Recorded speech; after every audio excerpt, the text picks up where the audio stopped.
नमस्कार, मैं मनोज ठाकुर और आप देख रहे हैं द न्यूज इनसाइडर।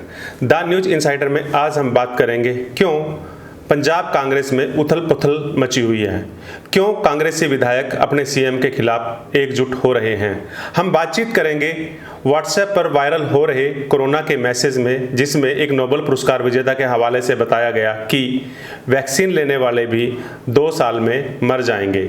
यह संदेश या यह मैसेज भ्रामक है, इसमें क्या सच्चाई है और इसके तथ्य क्या हैं, इन पर भी हम बात करेंगे। विश्व के 12 शीर्ष वैज्ञानिकों ने बताया कि भारत में कोरोना की स्थिति जो सरकार बता रही है उससे कहीं ज़्यादा खराब है। लेकिन इससे पहले आज का यह वीडियो। नोबेल पुरस्कार विजेता मोंटेनियर के हवाले से व्हाट्सएप पर एक संदेश फैल रहा है, यानी कि वायरल हो रहा है। इस संदेश में दावा किया जा रहा है कि नोबेल पुरस्कार विजेता लुच मोंटेनियर ने कहा कि कोरोना की वैक्सीन लेने वालों के बचने की कोई उम्मीद नहीं है। इस मैसेज के साथ उनके कई कोट लिखे गए हैं और साथ में कुछ लिंक भी दिए गए हैं। इसके साथ ही मोंटेनियर के विकिपीडिया का लिंक भी लोग शेयर कर रहे हैं। लुच मोंटेनियर की 2008 में HIV की खोज में योगदान के लिए उन्हें नोबेल प्राइज दिया गया था, लेकिन इसके बाद वो अपने गैर वैज्ञानिक विचारों के चलते खबरों में बने रहे। फ्रेंच आउटलेट साइंस फीडबैक की बीते वर्ष की रिपोर्ट के मुताबिक इस वैज्ञानिक ने दावा किया था कि नोवेल कोरोना वायरस एक कृत्रिम वायरस है और इसमें HIV का जेनेटिक मटेरियल है। इसी तरह के एक मैसेज को ऑल्ट न्यूज ने देखा, इस मैसेज को डिकोड किया और इसके पीछे की सच्चाई जानने की कोशिश की। तो ऑल्ट न्यूज ने पाया कि मोंटेनियर जो कहा था उसको उसी तरह से पेश नहीं किया जा रहा है, इसको तोड़ मरोड़ कर पेश किया जा रहा है। इसमें कई जगह झोल हैं और जो उनकी वीडियो क्लिप दिखाई जा रही है उसको भी कहीं ना कहीं एडिट किया गया है ताकि लोगों में भ्रम की स्थिति पैदा की जा सके।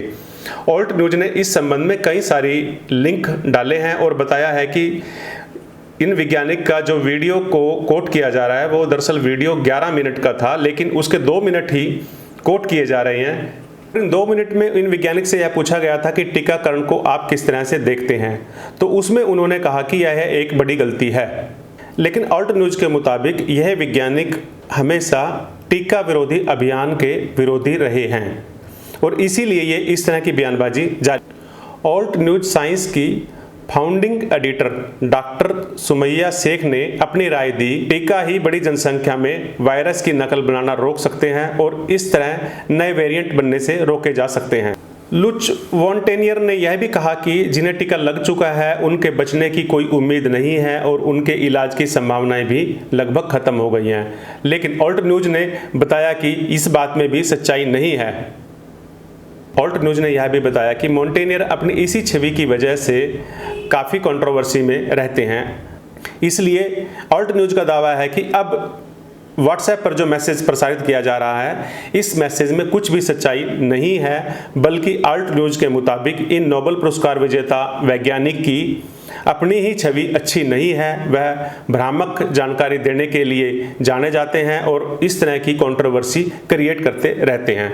अतः इस संदेश में कुछ भी सच्चाई नहीं है और हमें टीकाकरण कराना चाहिए, टीका समय पर लेना चाहिए। आज ही दैनिक भास्कर में न्यूयॉर्क टाइम के साभार से या उनके सहयोग से एक आर्टिकल छपा है और इस आर्टिकल में बताया गया है कि भारत में कोरोना के संक्रमण और मौत का जो आंकड़ा सरकार की ओर से दिया जा रहा है, हकीकत में उससे कहीं ज़्यादा लोग संक्रमित हुए और कहीं ज़्यादा लोगों की मौत हुई। न्यूयॉर्क टाइम ने इस आर्टिकल को तैयार करने के लिए विश्व के 12 सर्वश्रेष्ठ वैज्ञानिकों का मदद ली, उनका मत लिया और उनसे तथ्य जुटाने के बाद इस आर्टिकल को तैयार किया।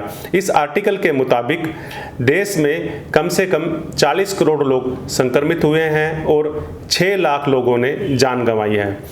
और इस आर्टिकल का जो बेस बनाया गया है वो बेस बनाया गया है सीरो सर्वे। इन सीरो सर्वों में जो बात सामने आई थी इसी को आधार बनाकर न्यूयॉर्क टाइम ने इस आर्टिकल को इस्टेब्लिश किया है, यानी कि खड़ा किया है और भास्कर ने इस आर्टिकल को हिंदी में पब्लिश किया है। इस आर्टिकल के आने के बाद काफ़ी हलचल मची हुई है। कुछ लोग आर्टिकल पर सवाल खड़ा कर रहे हैं, जबकि कुछ लोगों का कहना है कि यह आर्टिकल सही है। अब बात पंजाब से। पंजाब में इन दिनों सब कुछ ठीक नहीं चल रहा। विधानसभा चुनाव नज़दीक है और जैसा कि अक्सर होता है, जहां जहां कांग्रेस सरकार है वहां वहां चुनाव से पहले या सरकार के बीच में भी कुछ ना कुछ कंट्रोवर्सी बनी रहती है। यही कंट्रोवर्सी हमने एमपी में देखी, यही कंट्रोवर्सी राजस्थान पे बनी हुई है। पंजाब में लग रहा था कि इस तरह की कंट्रोवर्सी नहीं है, लेकिन अब जो खबरें सामने आ रही हैं इससे यही पता चल रहा है कि कांग्रेस के विधायकों का एक बड़ा धड़ा अपने सीएम अमरिंदर सिंह से खासा नाराज है और इस कंट्रोवर्सी या इस विवाद की शुरुआत हुई नवजोत सिंह सिद्धू के बयानों से। पंजाब में दरअसल बेअदबी का मामला एक बड़े जोरों पर चला हुआ है और नवजोत सिंह सिद्धू ने इस मामले को लेकर अपनी ही सरकार को कटघरे में खड़ा कर दिया है। सिंह सिद्धू का मानना है कि कांग्रेस सरकार बेअदबी मामले की जांच को ढीली कर कहीं ना कहीं अकाली दल को मदद पहुंचाना चाह रही है और उन्होंने इस तरह के आरोप कई जगह और बड़े मुखर होकर लगाए। नवजोत सिंह सिद्धू के बयानों के बाद अब कई अन्य विधायक भी नवजोत सिंह सिद्धू के पक्ष में आ गए हैं। ध्यान रहे, पंजाब में अगले साल चुनाव होने हैं और इन चुनावों को लेकर कांग्रेस अपनी तैयारियां जोरों पर कर रही है। इन दिनों चूंकि किसान मूवमेंट चला हुआ है और पंजाब में किसान मूवमेंट का काफ़ी असर भी नज़र आ रहा है। ऐसे में कांग्रेस की पोजीशन मजबूत है, लेकिन जिस तरह से कंट्रोवर्सी बनी हुई है इससे कहीं ना कहीं कांग्रेस को धक्का लगता नजर आ रहा है। अमरिंदर सिंह के लिए जहां यह राहत की बात है, लेकिन उनके लिए समस्या यह है कि उनके अपने ही विधायक अब उनके खिलाफ एकजुट हो गए हैं। कि जेल मंत्री सुखजिंदर सिंह रणधावा, चरणजीत सिंह चन्नी और अरुण चौधरी ने भी कैप्टन अमरिंदर पर निशाना साधा है। इसके बाद अमरगढ़ के विधायक सुरजीत सिंह धीमान ने एक कदम आगे बढ़ गए और यह कह दिया कि विधायकों को सामूहिक इस्तीफा दे देना चाहिए, यानी कि कैप्टन के खिलाफ बगावत करते हुए उन्हें अपना पद छोड़ देना चाहिए। उन्होंने यह भी कहा कि इस काम में उन्हें कई विधायकों का समर्थन प्राप्त है। अब पूर्व हॉकी खिलाड़ी और जालंधर छावनी विधायक प्रगट सिंह भी इस मुहिम में शामिल हो गए हैं और उन्होंने कहा है कि कैप्टन के नेतृत्व में अगला चुनाव यदि कांग्रेस लड़ेगी तो वह लूज कर सकती है। इस तरह की कंट्रोवर्सी अकाली दल और बाकी विपक्षी दलों को काफी मुफीद साबित हो रही है। हालांकि जानकार यह मानते हैं कि यदि कैप्टन ने जल्दी ही इस मुखालफत रोक नहीं लगाई तो आने वाले विधानसभा चुनाव में कांग्रेस को काफी दिक्कतों का सामना करना पड़ सकता है। धन्यवाद, अभी तक के लिए इतना ही। आपके लिए इसी तरह से रोचक और नई जानकारियों से भरपूर वीडियो लाते रहेंगे। आपसे निवेदन है कि आप हमारे चैनल को लाइक कर लें, सब्सक्राइब कर लें ताकि आपको हमारा हर अपडेट मिलता रहे और आपको अगर यह वीडियो अच्छा लगे तो आप इसे शेयर भी कर सकते हैं। जय हिंद।